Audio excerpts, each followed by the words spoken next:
My name is Stone Loki. I'm a YouTuber. SJW hate mob attacked and I got stuck in YouTube. Please, is there anybody out there who can hear me? I'm being held captive by blue-haired landlords. All I'm looking for is a way out.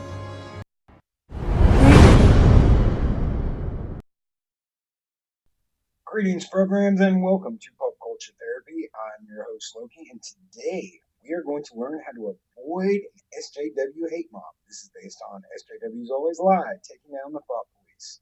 If you haven't read that, I would suggest going online, finding it, and taking a good long look. So, rule number one, rely on the three Re's.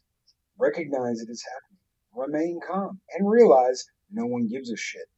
First thing to do when attacked by SJWs is to recognize that you are under SJW attack.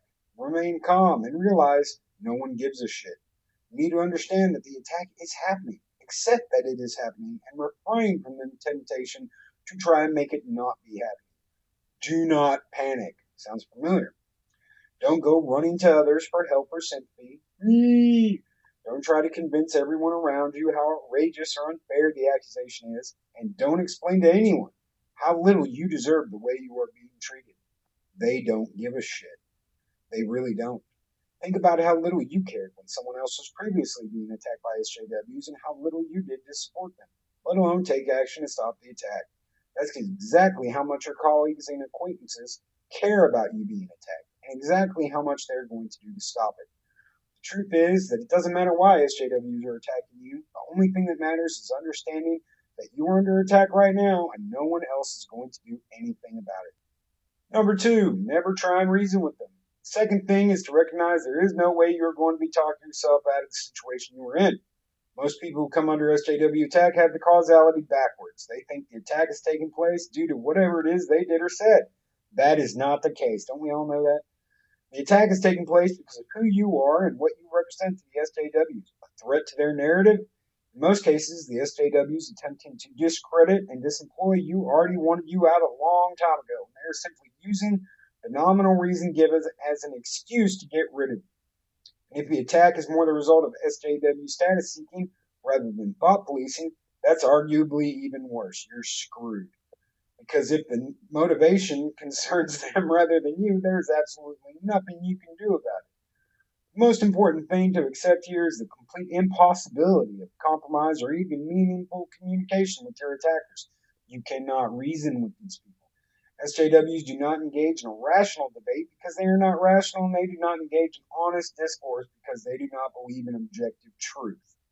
They have no interest whatsoever in talking to you or trying to understand you. Indeed, they will avoid you and do their best to minimize their communications with you while constantly talking about you and explaining the real reason and meaning of your words and your nefarious true intentions to everyone else. You're screwed no matter what you do.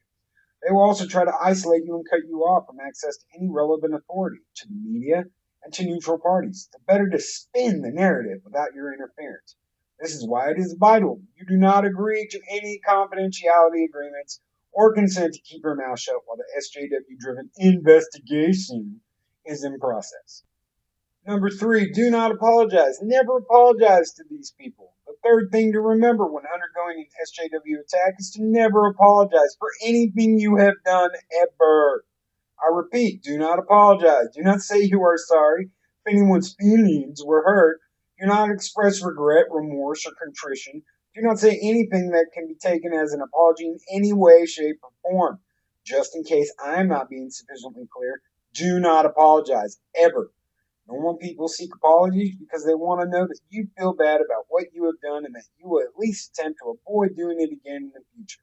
When SJWs push you for an apology, after pointing and shrieking at what you have done, what they are seeking is a confession to bolster their indictment. They're like the police down at the station with the suspect in the interrogation room, badgering them to confess to a crime.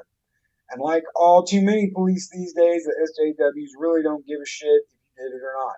They're just looking for a confession and that they can take to the prosecutor. Be aware that once you have launched an attack on you, they will press you hard for an apology and repeatedly imply that if you will just apologize, if you'll just say you're sorry, all will be forgiven. Do not believe this shit. I've seen people fall for it time and time again, and the result is always the same.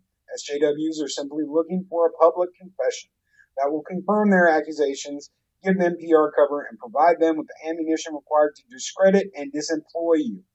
Apologies will only accomplish nothing more than allowing them to use them as weapons against you. Do not apologize.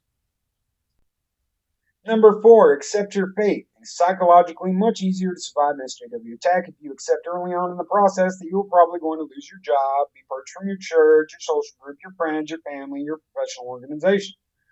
Remember, if the SJWs are not confident they could take you out, they would not have launched the attack in the first place. They prey upon those they believe, rightly or wrongly, to be vulnerable, which means they prey on the weak. Even if you survive the attack, it's unlikely that your reputation will survive unscathed, as there are simply too many people who are inclined to split the difference in any conflict between those two parties. So, no matter how crazy or dishonest they know one of the parties to be, they'll still side with them.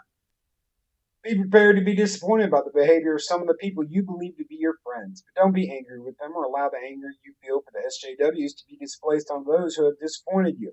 Basically, don't take shit out on your friends, guys. It's not their fault the SJW hate mob came after you.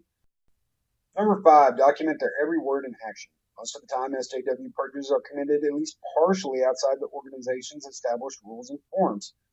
You may not be an expert, but some of the people following along will be. Make sure every step in the process and every piece of communication you receive from them is documented, critiqued, and publicized.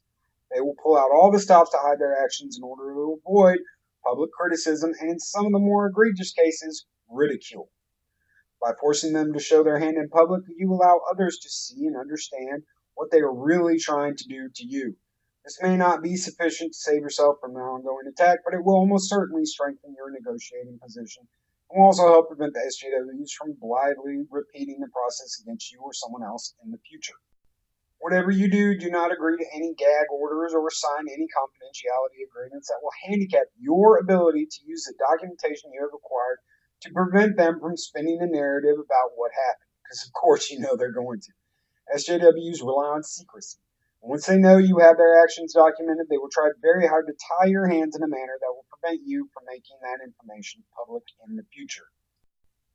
Number 6, do not resign. You must always keep in mind that their real goal is not to formally purge you, but to encourage you to quit on your own. We all know Zoe Quinn, she's really good at that. That allows them to publicly wash their hands of the affair and claim that your decision to leave was not their fault. It's not my fault. I didn't do it. They will often enlist more reasonable allies to approach you and tell you it's not possible for you to continue anymore. They will appeal to your desire to avoid conflict as well as for the good of the organization. They will go on endlessly about the supreme importance of an amicable departure. Don't fall for that shit. Don't do their dirty work for them. Make them take the full responsibility for throwing you out there by ensuring they have to suffer the unpredictable long-term consequences of their actions. Make them pay for it, not you. So don't believe them when they tell you that a resignation will make all the pain and humiliation go away, because SJWs always lie. Whatever you do not resign. Number 7, make the rubble bounce. Whether you survive the attempted purge or whether you don't, it's very important to observe who has defined himself as an ally, an enemy, or a neutral party during the process. The choices people make will pleasantly surprise you about as often as they disappoint you. Once everyone's choices have been made clear, your task is simple. Target the enemy at every opportunity. Hit them whenever they show themselves vulnerable. Play as dirty as your conscience will permit. Undermine them, sabotage them, and discredit them. Be ruthless and show them absolutely no mercy. This is not the time for Christian forgiveness, because these are people who have not repented. These are people who are trying to destroy you and are quite willing to harm you, your family, your children in the process. Take them down, and take them down without hesitation. And remember, the enemy deserves no mercy. Number 8, start nothing, finish everything.